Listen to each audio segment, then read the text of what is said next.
what's going on, everybody? It's your boy Eon. You already know me, and this is Forever Slow Stroking the Podcast, episode 50. We about to go ahead and get on with this, right? Is AMC and Palantir a good buy, son? We about to go ahead and talk about this, right? You already know. Let's go on with it, son. So, first, I gotta tell you this: I am not a financial advisor, so everything that I put on this, episode is for educational, entertainment purposes only. And I do have gems for y'all. You already know how we get down over here, son. So please, if you like the content, support the channel by clicking that like button followed by that subscribe button. Utilize the links in the description below to get $25 in Bitcoin on Voyager, 4 free shares on Robinhood, 4 free shares on Webull, and $25 when you sign up to crypto.com, all by using my links. And I would really appreciate that because it helps me out as well. Son, you know me, we help each other, right? All right. So, as most have, witnessed, we have had a great final week. A great final week of May. And I pray that you all have encountered some prosperity, right? I know it's been a wild year, so please, I'm wishing the best for you all, right, son? Because, we all should be eating. And one thing that I noticed is AMC just served to be the icing on the cake, right? So with the short squeeze taking place, traders, a lot of retail traders were able to snag up some money, right? They were able to catch some profit if they played their cards right. So with the short squeeze, you have institutions, right, massively shorting a stock, which is pretty much to convince holders to sell their position. And that's typically how they would profit. People would sell their shares, which would drive down the price of the stock on top of, the short. So it'll just kind of cause the price of a stock to decrease, rapidly, right? But when the shorts come, you may get some bulls too, son. The winner goes to the strongest candidate. The win goes to the stronger candidate. Bruh, what am I saying? So when the shorts fail to, meet their target, they are forced to buy the shares or cut their losses, whatever.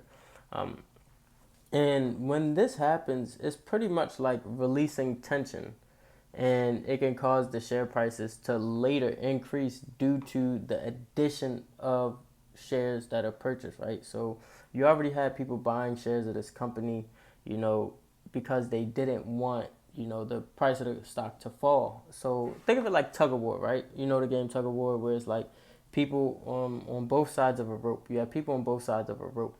And one team is pulling, the other team is pulling, and you're going back and forth, right? Until eventually somebody gives up. When that other team gives up, all of the rope goes to the team who persevered, who endured to the end. So if you can kind of put that together in your head, you can kind of somewhat understand, what happens with the short squeeze, right? So AMC may be a little bullish going into this week, right? In addition, AMC, they're getting smart. Let me tell you about this, right? They are utilizing, their gains to clear up some debt. This is the best way to directly boost a company's valuation. Becoming cash flow positive. Son, AMC cleared about $600 million in debt. So I'm happy to see where they're going. So when AMC, steps closer and closer to being cash flow positive, that means that they have the capital to make some real new moves. Like, I was about to say real big moves, but it's a movie theater, right? So they can make some new moves, right? I don't know what they have in mind, but they can make some new moves. Let's move forward. So I got to get into this PLTR joint. So on Friday, the company announced its $111 million contract award. That's a lot of money, right? Not really in terms of a tech company, but it's a lot of money, for the time being, right? So I want to focus on something specific. I don't want to focus on what they're doing in the contract. I don't want to focus on what they're getting hired to do.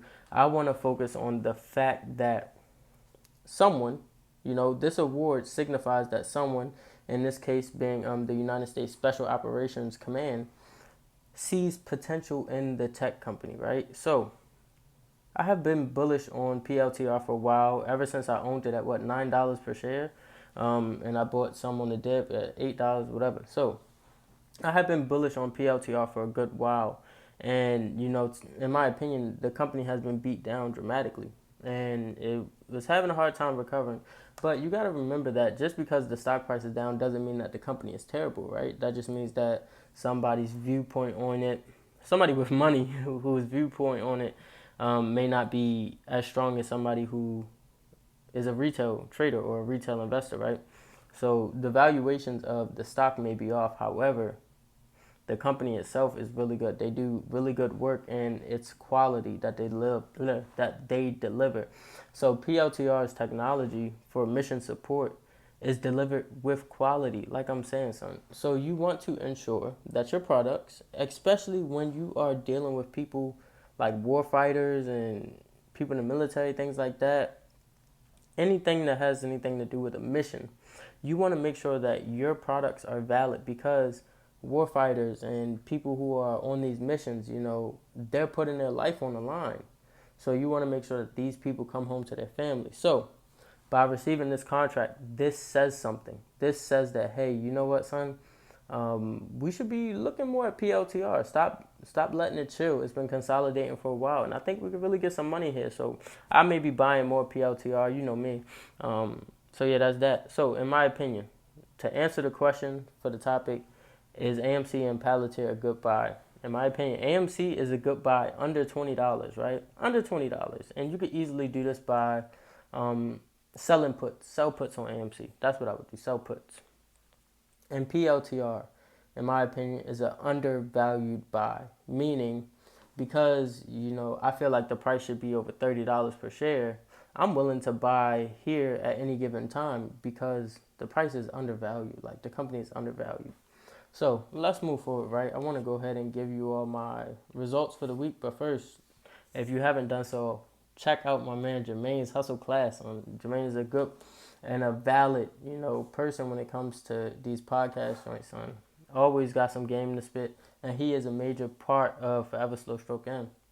So, 5/28, 2021, 18% profit on AMC, 41% profit AMC, 10% profit Square, 40% profit MGM, 28% profit MGM, 1% loss MGM, 13% profit AMC, 20% profit Wish, 30% loss Square, 100% profit SNDL, 100% profit Kodak. You know me. Now, the hidden gem. If you're stuck on crypto still, right, and you don't know what you're doing with crypto, and you're trying to buy all these coins, son, I just want you to kind of just think about it. Direct your focus over to Telcoin, son. Just look at Telcoin. Do some research on Telcoin, because Telcoin is nice. Son, I just want to put that out there. I'm not telling you what to do. I'm not a financial advisor, but take heed. You know what I'm saying? Because in my group, we are doing a lot of, Chris is doing a lot of research on Telcoin, and every time he drops something, my eyes open like, well, god dang, like, that's crazy. But look, son, this is Forever Slow Stroke, and I'm just here to give you game and perspective. But look, son, I gotta go. Oof.